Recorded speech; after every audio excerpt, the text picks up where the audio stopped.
Hi, I'm Whitney. I'm Taylor, and we're the Ghost Sisters.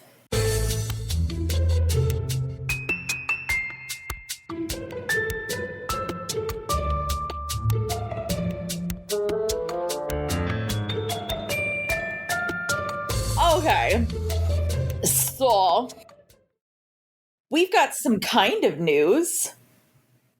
He just looked at me like, we do? We do? So we got an article from our mom, and actually I got the article from a couple people from work and stuff that they were like, did you happen to see that they found cow mutilations in Texas actually very close to College Station? So that's terrifying. And I think the thing that's the most terrifying about it is how these cows were found. They were found with their tongues surgically removed, or I shouldn't say surgically, but precision removed. And they were found with their genitalia surgically or like precision removed with no blood spill. So that's horrifying. It really does. Sounds familiar. Sounds like the Skinwalker Ranch. I don't know if they have skinwalkers this far out here, yeah. but maybe this guy decided to come to Texas for a visit. Maybe they're migrating. I mean, it is summer. It's hot and humid in Texas, so like maybe they decided to get a little suntan going. I mean, it can't be like great being that pale.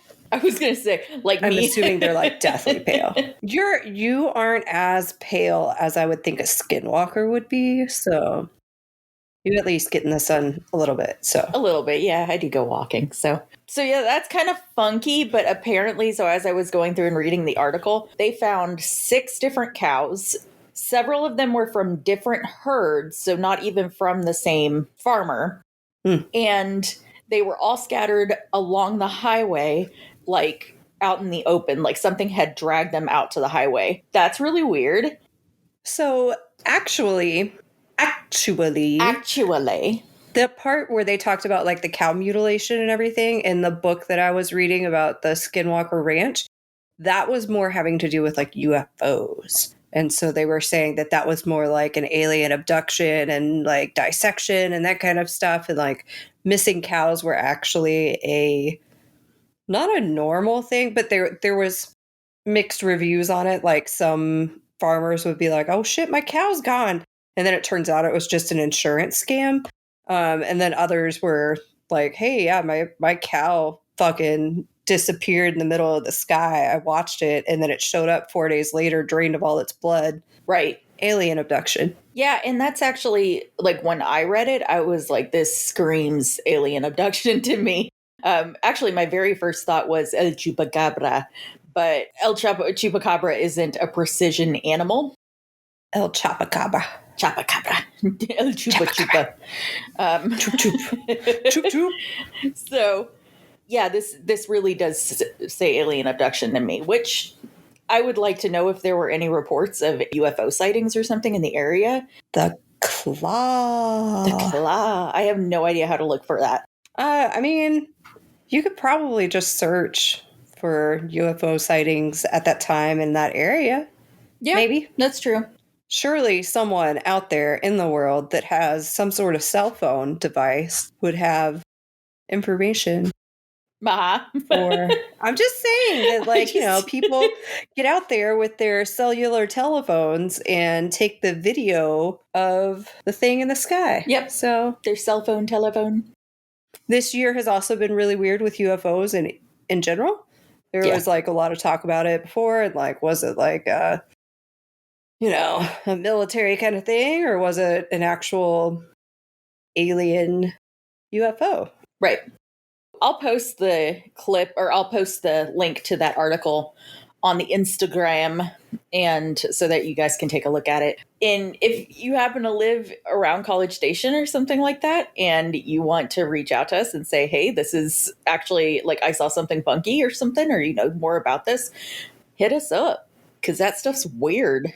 If you also have had cows that have been oddly mutilated in your area that's not Texas, let us know. I mean, maybe keep out some of the gory details. I don't know. I feel bad for the cows. I do too, yeah.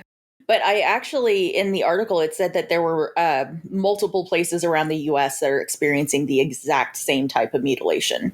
Like right now, or just like in general? Like right now. So yeah, if you're one of those other general places, let us know. Mm-hmm. Yeah. Yeah. All right. So with that, Taylor has some more science homework, right? Yep. Buckle up, bitches. It's Paranormal Equipment Part 2. Oh, let's get scientific. Yes. I like the hand motions that went with that. It was like a weird Vogue. It's like a science Vogue, but okay. not as I'll fancy. Take it. I'll take it. Like if you had test tubes and you did it, you'd be like, Vogue, Vogue, science, science.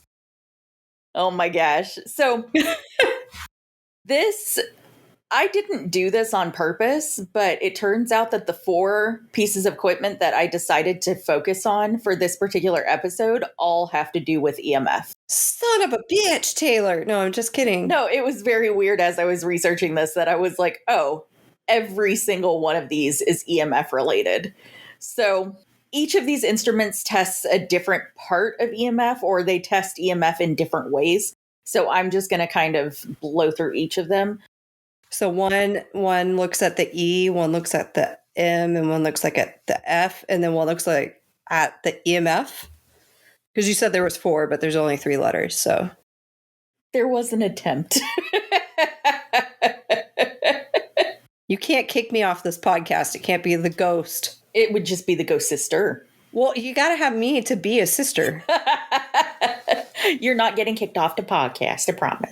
Oh, thanks. Okay. So the 4 pieces of equipment that I decided to focus on: Mel meters, RIM pods, K2 meters, and the tri-field meters. So they all happen to deal with EMF. Did not do that on purpose. It was just a happy coincidence whenever I was doing this. So the first one we're going to talk about is Mel meters. And Mel meters and RIM pods are kind of had the same background. So I'm going to basically tell you the background while we're talking about Mel meters, and then I'll just remind you when we get to the RIM pods. So Mel meters are used in ghost hunting by measuring EMF and temperature readings to detect possible fluctuations associated with paranormal entities. So the history behind a Mel meter is it was invented by Gary Galka, who was featured on Ghost Adventures. He's a friend of the Ghost Adventures crew, and he creates a lot of equipment for them. But the story behind the Mel meter in particular is super tragic. It was named after his 17-year-old daughter named Melissa Galka. She passed away on September 28th of 2004. She lost control of her car while she was coming home and hit a tree on September 24th. She was pinned within the car, and the jaws of life had to be used to get her out. And they took her to the hospital. She was in a coma for 4 days, and all of the tests that they ran showed that she had very severe brain damage. So they decided to take her off life support on September 28th. Wow. Yeah, it's horrible. And they actually feature him on an episode of Ghost Adventures. And it's heartbreaking listening to him talk about it, because you can tell that he's still incredibly infected. I want to say that it was actually like maybe 3 years after her death that they filmed this, and you could tell that he was still incredibly affected, which I would be too. That's a child. Yeah, that's your kid. I mean, I don't think it would ever get easier, no matter how many years, especially not that it makes it worse that it was in such a traumatic way, but like that would just be heart-wrenching. Like I can't even fathom. Right. And this happened in the middle of the night. He said that he had stayed up. Basically, he couldn't go to sleep because he had this horrible feeling that something was wrong. And then whenever he saw headlights pull into the driveway, he was like, oh, good, she made it home. And then it turned out to be one of her friends coming to say that she had been in the accident. So just having that lead up of like that gut instinct that something's terribly wrong, and not being able to like finding out that was legitimately what happened, like that's awful. Yeah. That's got to be like a parent spidey sense. I know there was one time at one of my apartments that Dad, he just kind of texted and checked on me, and I was like, yeah, everything's fine. And then maybe 30 minutes later, I called him and I was in complete tears, and I thought someone was trying to break in or something like that. And he was like, I'll be there in 20. Like, it's, 40 minutes away, but I'll be there as soon as I can. He said that he just felt weird and felt like he needed to reach out. And so Right.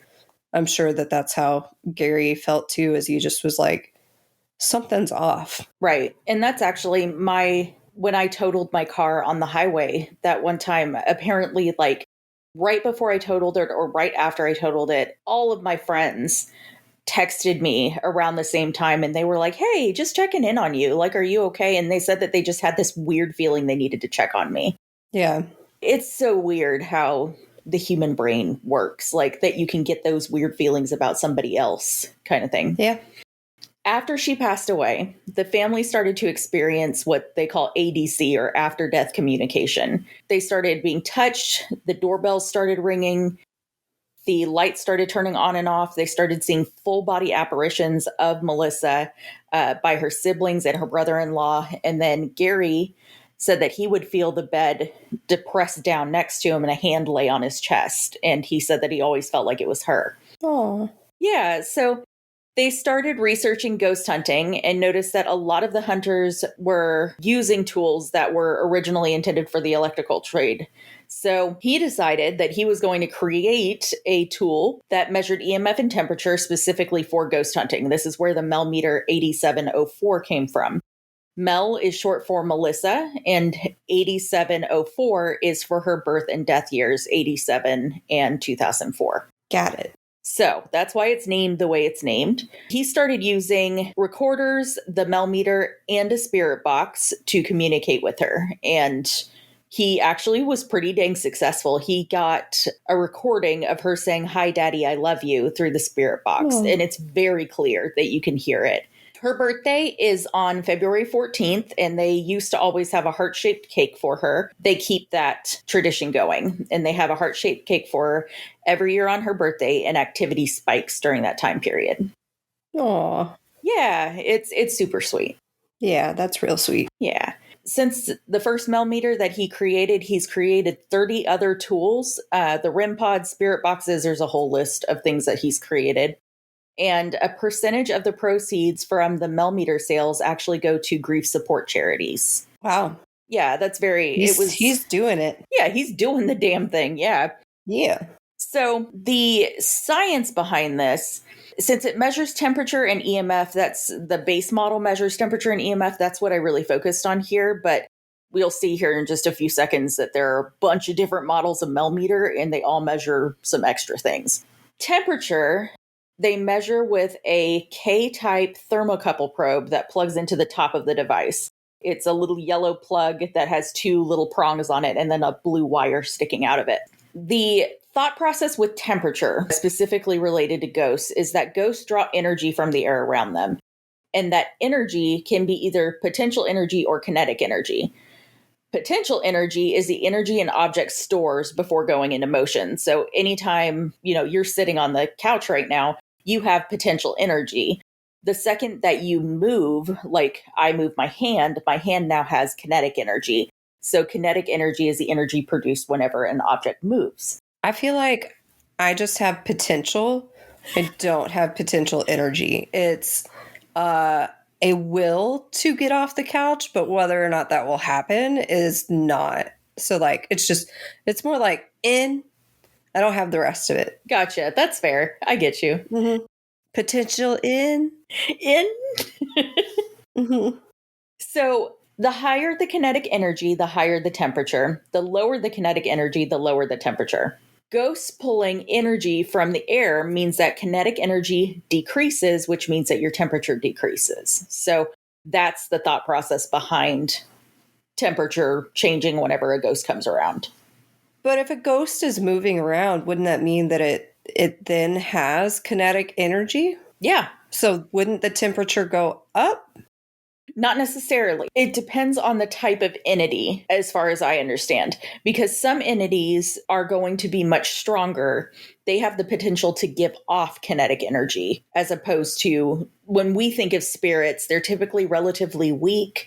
They need a lot of energy in order to manifest, in order to do things like speak and all that kind of stuff. So they're going to draw energy from the environment. Something more like an elemental or a demon or something like that is going to have high kinetic energy already, and it's going to give off kinetic energy. That's why they say whenever demons come around, you typically see temperatures increase because they have high kinetic energy. Therefore, the environment has high kinetic energy. Got it. I just said kinetic energy a lot. Connecticut. Connecticut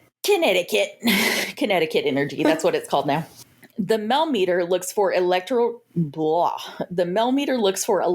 resistance in the air and detects temperature changes up to 2 to 3 times faster than competitive thermometers. So it's very much a real time, like an instant change you can see. Okay. What? I guess I'm trying to think of like what thermometer doesn't take instant readings. Some thermometers, like if you think about, okay, so if you're using a thermometer in the sense of you're using it for ghost hunting, you're likely using an infrared thermometer already that will show you what temperature changes are happening in real time. But if you were looking more at a mercury and glass thermometers that you would hang on the wall or something to catch like ambient temperature of the room. I just said a weird word. Ambient temperature of the room. Yeah. Then that's not going to be able to capture as closely to real-time temperature changes. It takes a little bit for that mercury or that alcohol to react to the temperature change. Okay. Yes. I'm with you. Let's go. Okay. Let's go. So looking at the EMF part of this, ghosts are thought to generate electromagnetic fields, which is what EMF stands for, of their own, and they can manipulate EMF fields. EMF fields can be generated by AC or DC currents.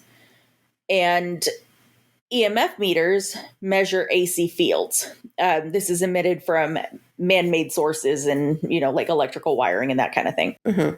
Gauss meters or magnetometers measure DC fields, which occur naturally within the Earth's geomagnetic field and other sources where direct current is present. The fact that there are 2 different types of EMF are important. Basically, if you're only measuring one from a man-made source, then you're not likely to catch the natural, baseline geomagnetic field or the EMF field of the Earth. Mm-hmm. It becomes a thing. We get into it here in just a few minutes. There are 6 different versions of the Mel meter. Oh, God. I know. Starting from the base, going all the way to like super complex. So the base was created in 2008. It's the Mel 8704R. This measures EMF and ambient temperature, but it does not specify whether it's AC or DC. So it just says EMF. It has an EMF burst mode, which has a feature for rapid EMF fluctuation, a min-max capture, rapid response, ambient temperature measurement, temperature min-max capture, red night view, backlit display with on-off buttons, a flashlight, and like I said, it doesn't mention AC or DC. There's a predecessor to this that it's the Mel 8704R Pro Navigator that has an expansion slot available. So basically, if you want to get little upgrades here and there, you can just do it yourself as opposed to having to buy a whole new meter. So then the Mel 8704R TIR looks at EMF and ambient temperature just like the base model, but this one adds in a thermal infrared variation monitor using an infrared matrix sensor. It has about a 2 to 3 meter range, and it looks for very subtle changes in the infrared matrix to determine if something's moving around. It's almost like a shadow detector minus the shadow part. Okay. Yes. It's a movement detector. Yes. Of magical movements. Got it. Exactly. Yes. Yep. Mm-hmm. Yep. So the next one is the Mel 8704R REM SDD. This is the first time. What? You're saying so many letters. Like, I know. I feel like you just like on your keyboard and you're like, that sounds right. and that's just what we're listening to is you're like, okay, because that's what that was. Nope. These are all accurate names. Okay. The REM-SDD is the first mention of detecting both AC and DC EMF. So thunderstruck, right? Yeah, exactly. Yeah, AC/DC. Yes. So this one radiates its own magnetic field around the instrument, which is what allows for the REM pod function. And I'm talking about REM pods here in just a second, so I won't talk about that now. It also includes a shadow detection audible alarm, and it detects very small light variations around the instrument. So if it detects a shadow nearby, it'll alarm. A shadow in the dark. Yes, exactly. Okay. Magic movement. Magic movement. It also has glow in the dark button. Magic movement is the cousin of Magic Mike, just by the way. Okay. The MEL 8704R ATDD is the model that we have. This one does EMF, ambient temperature, the REM pod, and then it also has a plus or minus 5 degree hot and cold spot temperature that allows for basically if you see a massive change in temperature, it'll alarm and be like, hey, you got a weird temperature change here. Is this the Ouija board one? No. No. Mm-mm. Okay. No, you are really hung up on the Ouija board one. It's the most memorable. Mm-hmm. So it's the one that keeps going, brr, Yeah. brr, even though no one's in there. Yeah. Brr. Yeah, that is the thing. Like, I'm still listening to the audio from the lake, and I am so sick of that sound. So, Brr, brr. yes. Well, get ready, because you're about to go through even more whenever I go to my adventure. I know. Yes. That's going to be real interesting. That'll be fun. The final version of the MEL meter is the MEL 8704R 7-in-1. This one basically has all the things. It's got the EMF measurement, the ambient temperature measurement, the ATDD, the REM pod, and the shadow detection, and the laser projector with the dot grid so that you can actually see physical movement if you want to see that. Safe to say, Taylor wants one. What? Shocking. What? If you would you would be like the James Bond of ghost hunting, and you would have, is it Q? That shows here's everything that you could possibly want. And this is a watch that somehow detects that there's a ghost next to you. And you'd be like, oh, fucking yeah. Oh my God. What, is there a watch that detects ghosts next to you? No, they have a watch that will take EVPs now so that you can be completely hands-free with it. Your eyes just got so big. I was like, oh my fucking God, there's an actual thing where it projects the ghost in front of you and they can project themselves instead of trying to form. Okay. Nope. Just me getting excited. Wouldn't that be crazy though? If you could have it and it's like a projector and it you boop and it does this thing of light and then it does help me, Obi-Wan, you're my only hope. It does that kind of thing, but it's like a ghost that shows. That would be pretty badass. So you could actually do that in conjunction with the SLS and have a 3D infrared image of that particular entity and then project it out that way so that you can see the 3D image of the SLS figure. So while I'm saying that and while you're saying that, now I think that would be a horrible decision because not that I wouldn't want to see a ghost, but I wouldn't want to see a diamond. I wouldn't want to see an angel because fuck, that shit's scary. So maybe not have a projecting watch because that would be a little too much unless you could specify only human ghosts. But wouldn't that scare you even more? If you did that and you projected it and it was cannot project this image because it's not in the specifications you set, and then you know what you're talking to. Yeah, but I also have not made eye contact with it. That's what I'm learning with all of my creature features. Don't make fucking eye contact. Be awkward as shit and always look around at the side and never make eye contact. So I think it would be the same for a weird projecting watch. Okay. All right. So we'll go back to your science. Flew a little too close to the sun there, Icarus. Not yet. Not yet. Okay. So the next one is REM pods. A spirit can use the proximity sensor that's within the REM pod to answer questions, to show that they're there, to show intelligence, that kind of thing. The history behind it is this is another device that Gary Galka created in order to try to communicate with Mel. So same history as the Mel meter. The science behind it is it uses what's known as a junior theremin circuit. And this is a mini version of the theremin. A theremin is an electronic musical instrument that is controlled without physical contact by the performer. And this was created in 1928. So not the cousin of Uma Thurman. No. Okay. Good guess, though. Good guess. Thank you. Thank you. Thank you. I want to point out that Mammy actually got us one of these, and we didn't realize it at the time. Was this that weird guitar thing where you like stick your hands in and it like makes music? And we were like, the fuck is this shit? And she got one for like everyone in the family. Yes. And we were like, what? Why would we ever use this? Yes, that's exactly what it was. I actually texted Dad and was like, do you still have yours? Because we exchanged ours for other things, but he kept his. And he was like, well, I know that the box was at our cabin at the lake, but I don't think the instrument was in it. And I was like, okay.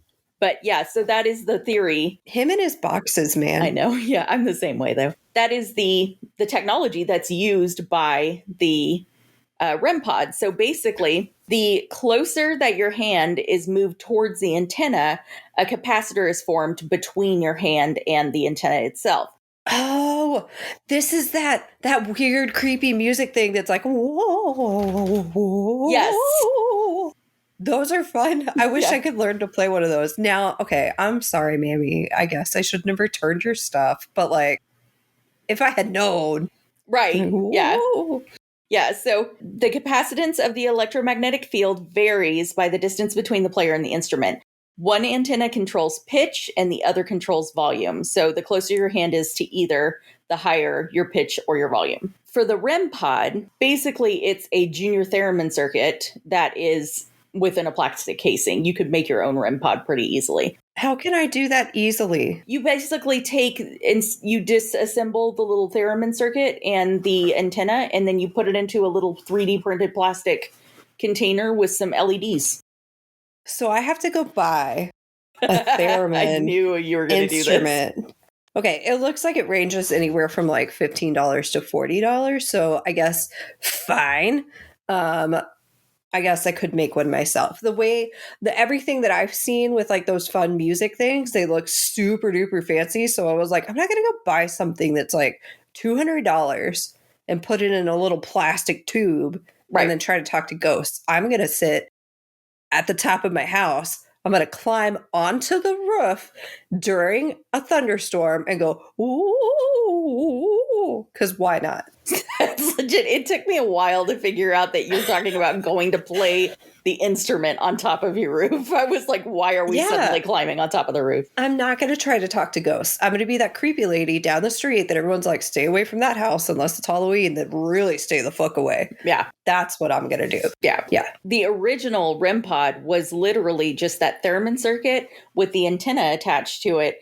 And then some LEDs punched into 4 glue sticks, like from a hot glue gun, and then encased in a little 3D printed thing. I thought you were going to say glow sticks. I almost did. And then it's like a rave, but like spooky. So it's like, ooh. Okay. Ridiculous. This contains lights to signal the distance along with the pitch. So the higher the pitch, the closer the hand is, or the distance is between the hand and the antenna. The examples that we have with this, there really aren't too many examples. The REM pod with temperature is basically the go-to for REM pod. It really doesn't get a change in technology. It just gets an upgrade in the design, like the actual aesthetic of the device. It just looks pretty. Exactly, yes. So this has a proximity detection with a range adjustment. It has new 2.0 REM sensitivity boost. It has the ATDD, which is the same thing that the Mel meter has with the temperature detection, the 5-degree plus or minus. It has alerts. It has LEDs for visual alerts. Red is warmer, blue is cooler. It has an automatic or manual baseline correction. It's programmable. It's got all kinds of features. A new take on the REM pod is what's known as the Boo Buddy. The Boo Buddy? It's cute.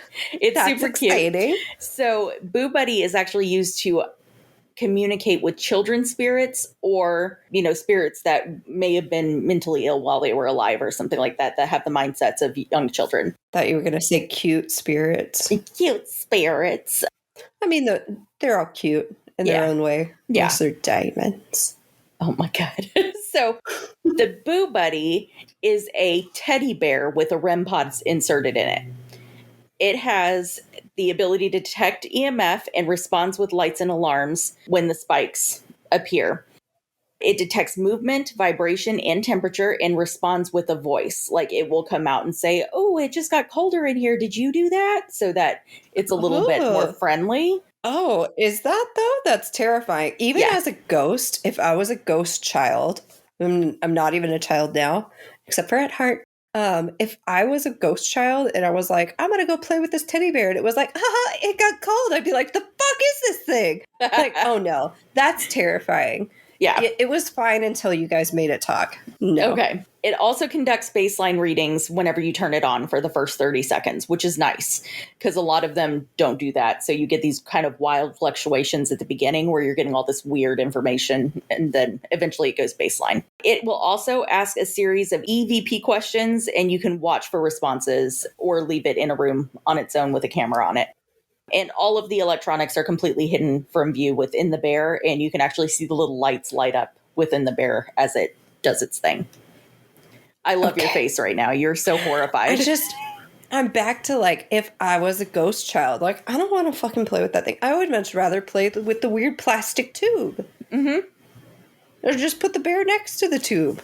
I think it depends on what stage of childhood you're in. If I had a talking bear when I was 4, I think that would have been freaking awesome. I mean, I guess, yeah, like you have toys that like you squeeze them and they say things, or like you go to Build-A-Bear and you can put a message into it. But yeah, so I guess as a child, maybe I would be more into it. And as an adult thinking, if I was a child, that's just terrifying as shit. Absolutely. Yeah.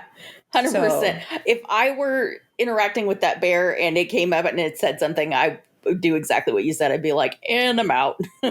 What else? What else you got? But as a small child, where most of my toys probably do talk to me, I mean, who didn't have a Furby?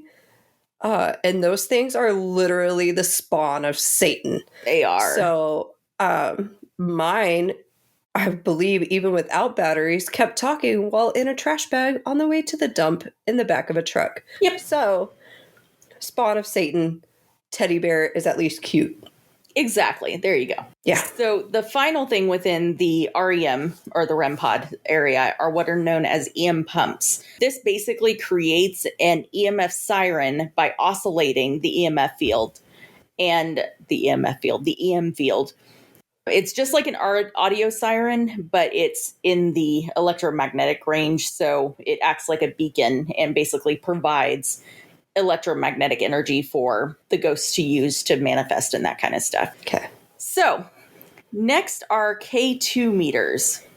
These are used as another type of electromagnetic field meter. They are used to detect and measure any potential electromagnetic anomalies that may take place during paranormal investigation. So wait, just to be sure, we have talked about a Mel meter, a REM pod, and now we're talking about a K2 meter. Correct. Right? Yes. Okay. I'm just trying to, there's a lot of, again, hit the keyboards.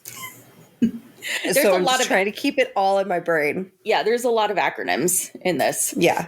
Okay. K2 is actually the company that created it. So It's not actually called a K2 meter. The meter is actually called the Safe Range EMF. This first appeared whenever Grant Wilson from Ghost Hunters, he was using it and he claimed that it had been specifically calibrated for paranormal investigators. I found nothing on that. Like, because I was like, well, how is it different? And could not find a damn thing. So as opposed to, but specifically calibrated as opposed to who?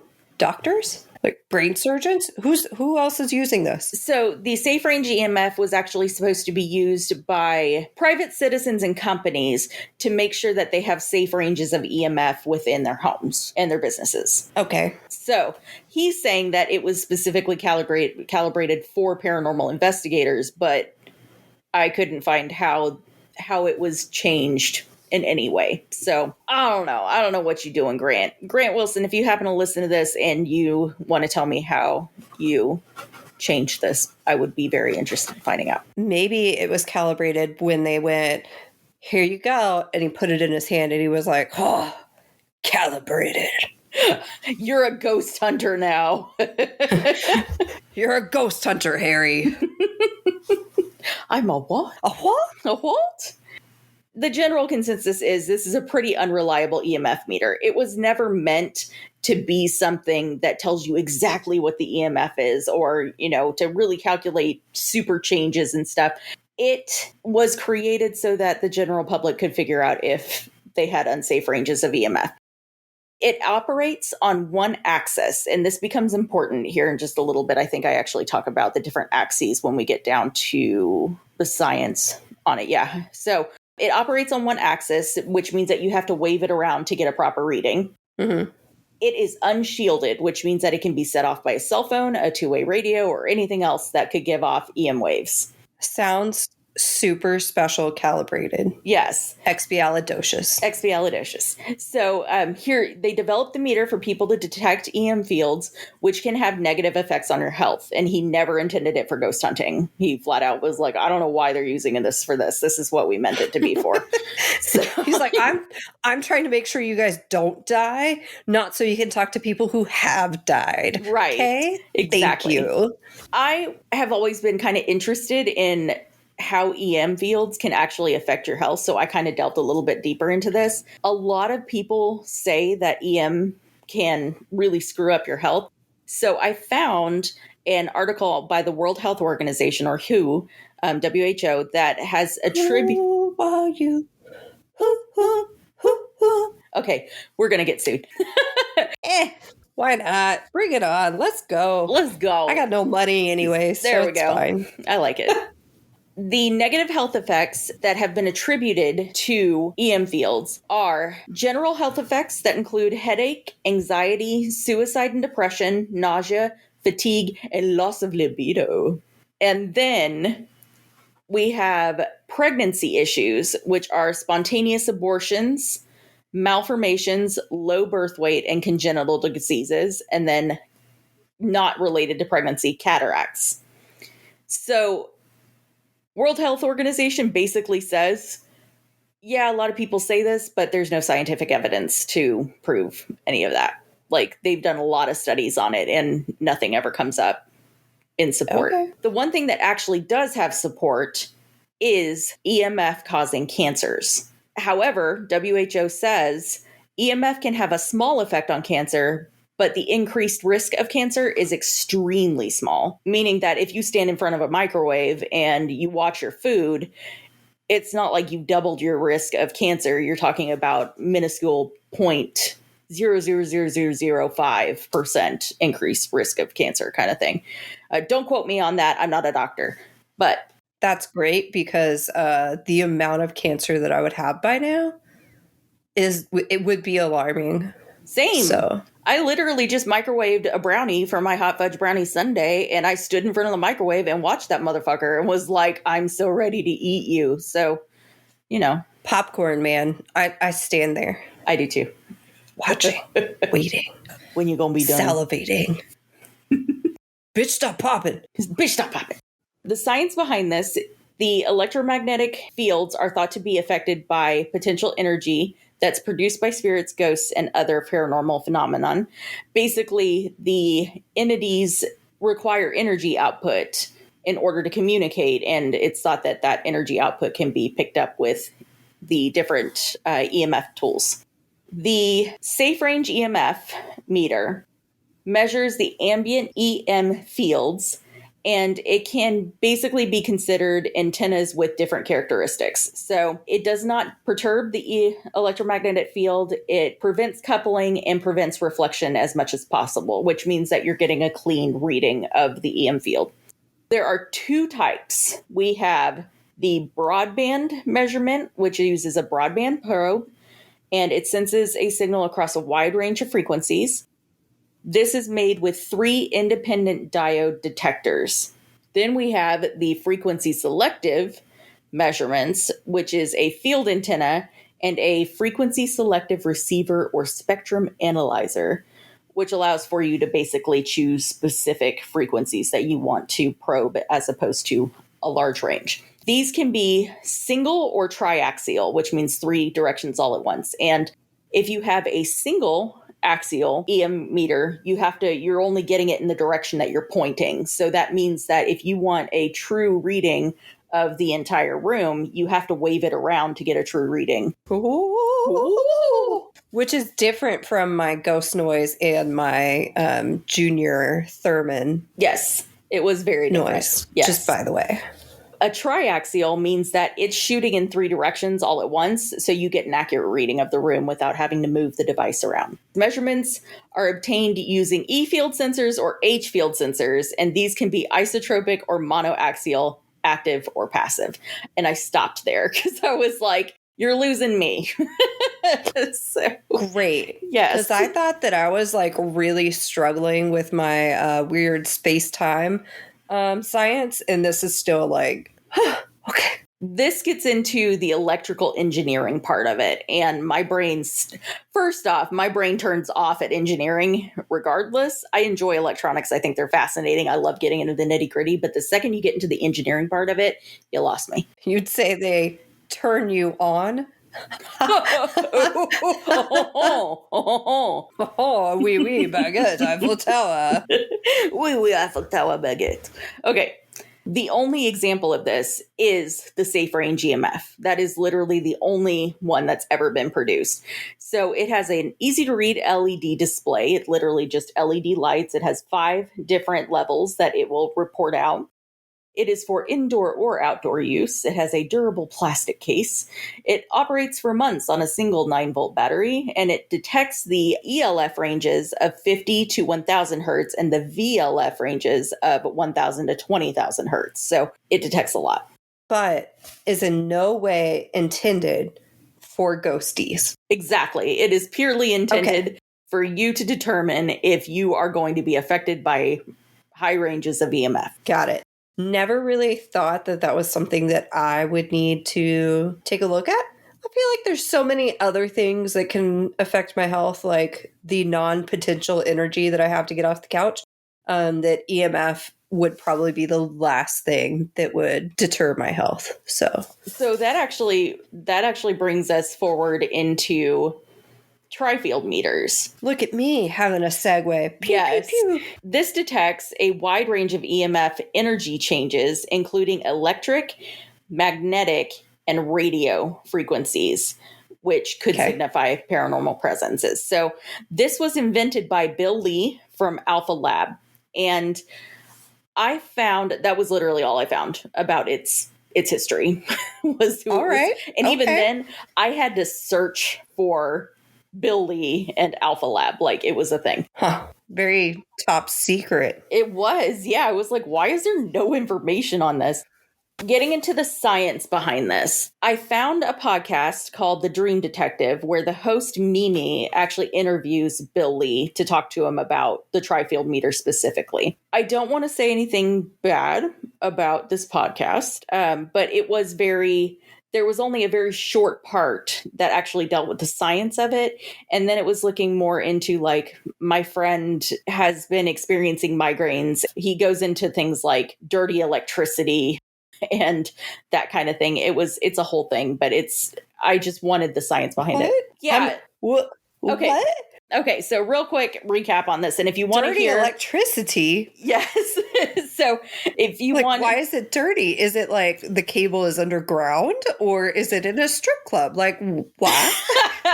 No.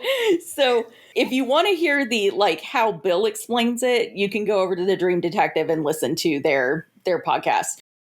But basically, the way that he explained dirty electricity is your outlets give off what's known as a sine wave. And the sine wave is considered clean electricity. It's what it's supposed to do. Every once in a while, your outlets will start to give off these really high frequency perturbations within that sine wave that makes the sine wave kind of get off of its normal frequency. this can affect your TV, your speakers, your electronics, and all that kind of stuff. So basically, he created something that removes the dirty part of the electricity so that you lower the amount of high frequency EMF that you're getting. I didn't know that was a big enough issue that you would need to invent something to remove basically whenever your outlet is sick. Yeah, basically. Like I would have never just unplug it, plug it back in. I mean, that's probably all you need to do. And also, at what point do you ever notice it? So that's the thing is Mimi said that her friend was noticing that she was having a lot of migraines. And she noticed that whenever she left her house, they weren't as frequent. So basically, her friend was like, I'm noticing that when I leave my house, I'm not having these migraines. She plugs in one of these dirty electricity detectors and it's like, yep, you got dirty electricity. And so she put in a regulator that's supposed to stop it. And she was like, my headaches are gone. Put in some lamps, get rid of your overhead lights, and sit in the dark for a little bit, okay? It has nothing to do with the electricity. As someone who is a migraine sufferer, I'm just saying, chill the fuck out, and maybe you won't have a migraine then. I knew you were going to have opinions. Like, what the fuck? Like, I'm just, I can just imagine going to my actual doctor and being like, hey, so I think I have dirty electricity and that's what's causing my migraines. I'm fairly certain she would be like, turn your head, let's give you your shots and get the fuck out of my office. Yep. Like, girl. Yes. So for reference here, Whitney actually sees a migraine specialist and gets Botox injections every, month or so? 11 weeks. I can't even do 12 weeks because my body metabolizes it too fast. So I have to go every 11 weeks and get about 36-ish shots, all up and down the back of my head, my neck, my shoulders, in my jaw, in my temples. They tried to do it in my forehead, and I was like, I can't move my face, and I look like Jack Nicholson, and I'm not okay. So stop laughing at me. It was not I know it was a traumatic moment for you. A fun time. Like, and that was whenever masks were like not all the rage. Like we were all forced to, wear masks and everything. But like that's where half of my facial expressions came from, was the top of my head. So I didn't want Botox there. I can't move it. That's half of my face. I can't move it. So yeah, anyways, from one migraine sufferer to another, maybe just dim some lights, turn off that overhead, put on some soothing music, or go see a doctor. Or, I've also heard weed does wonders too. I've also heard that it does not. So whatever works for you. I guess that dirty electricity may have been the cause.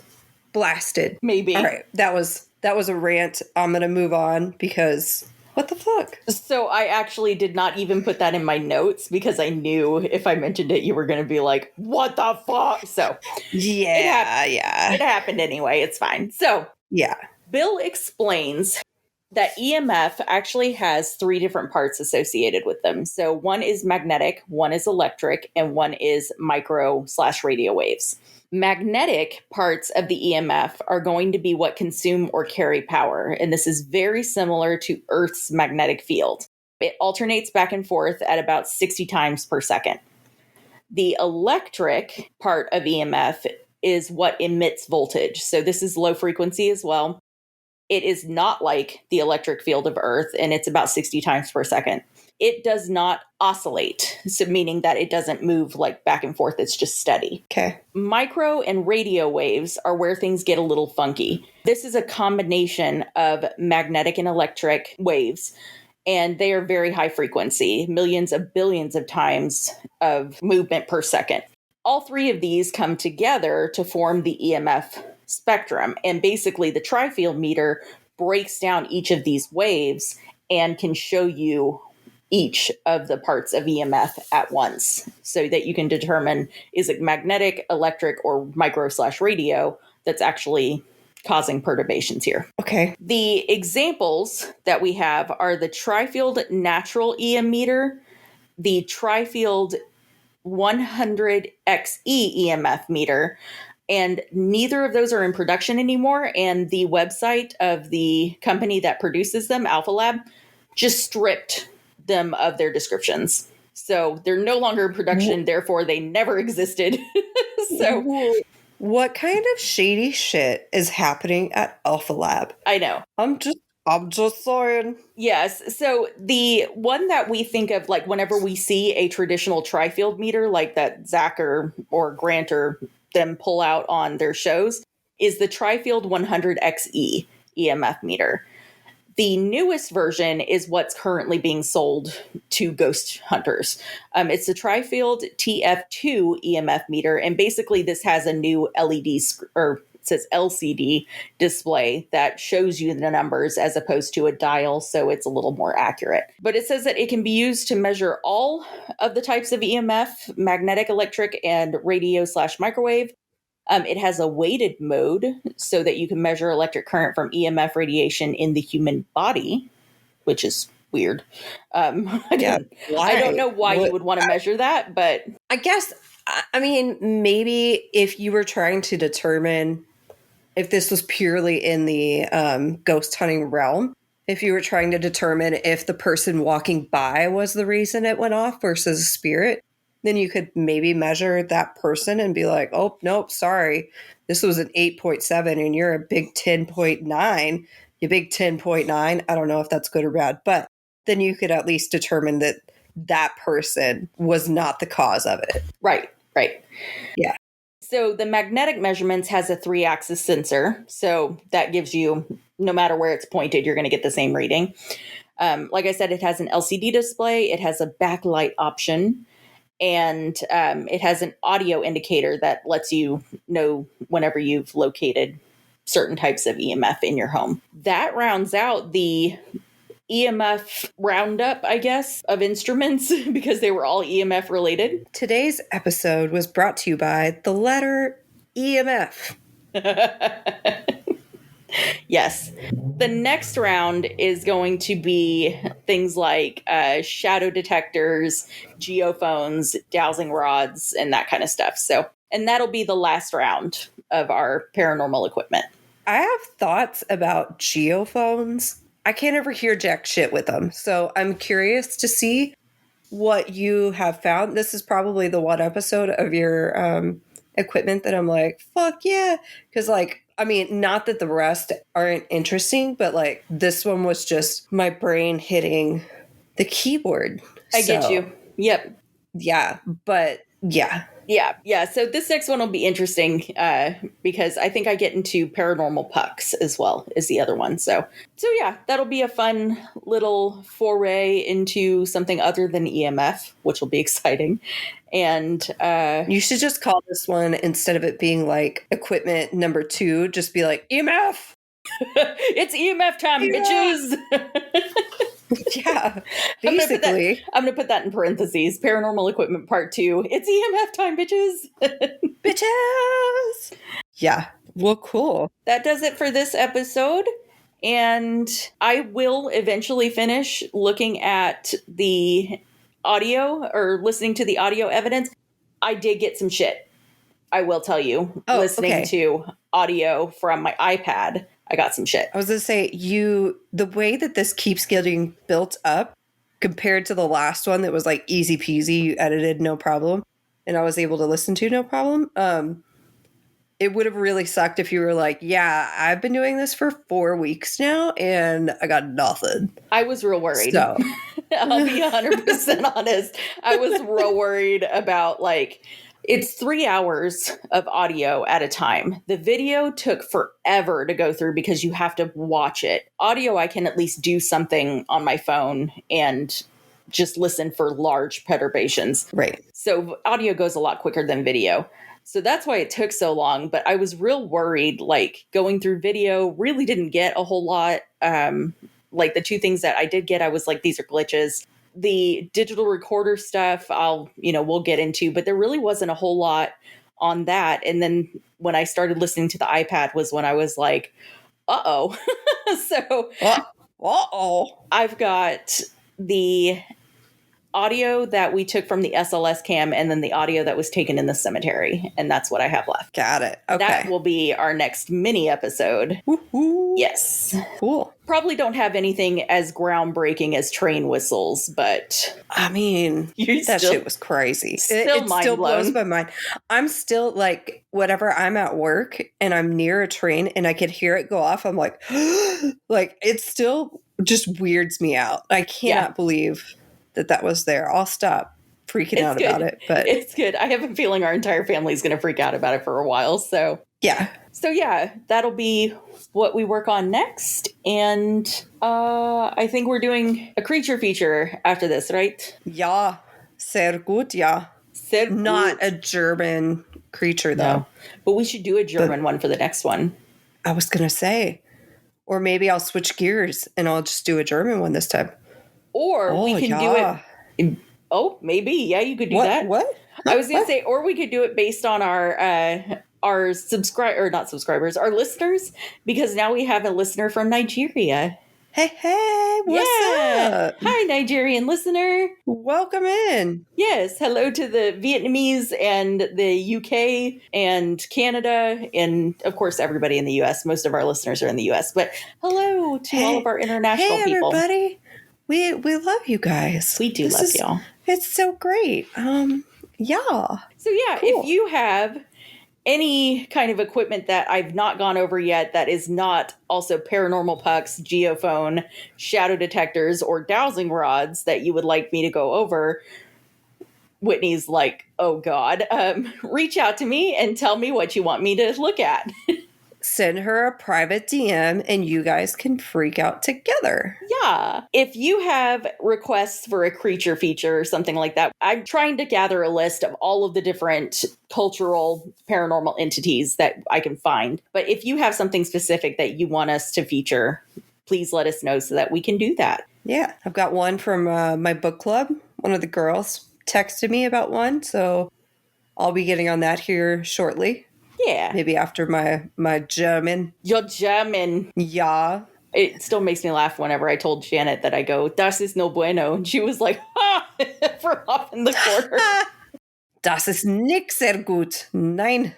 Yes. I'm learning Spanish, and I have lots of Spanish speakers in my office. And so it's been a treat. I've been trying to learn Spanish. Since I'm out of the kitchen, it's harder because I'm not around it every day, but I'm still trying. Yeah. Yeah.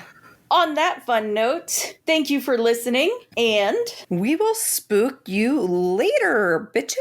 Spook you later, bitches. If I could figure out how to say that in Spanish, I would. But until then, adios, mi amigos. Spook. Luego? I don't know how to say spook. Luego. I'll look it up. I'll ask Janet tomorrow and see if she can tell me. Spook to spader. There we go. That was really rough German, but it's good. It's still German. Spader. Anyways, all right. Bye. Bye.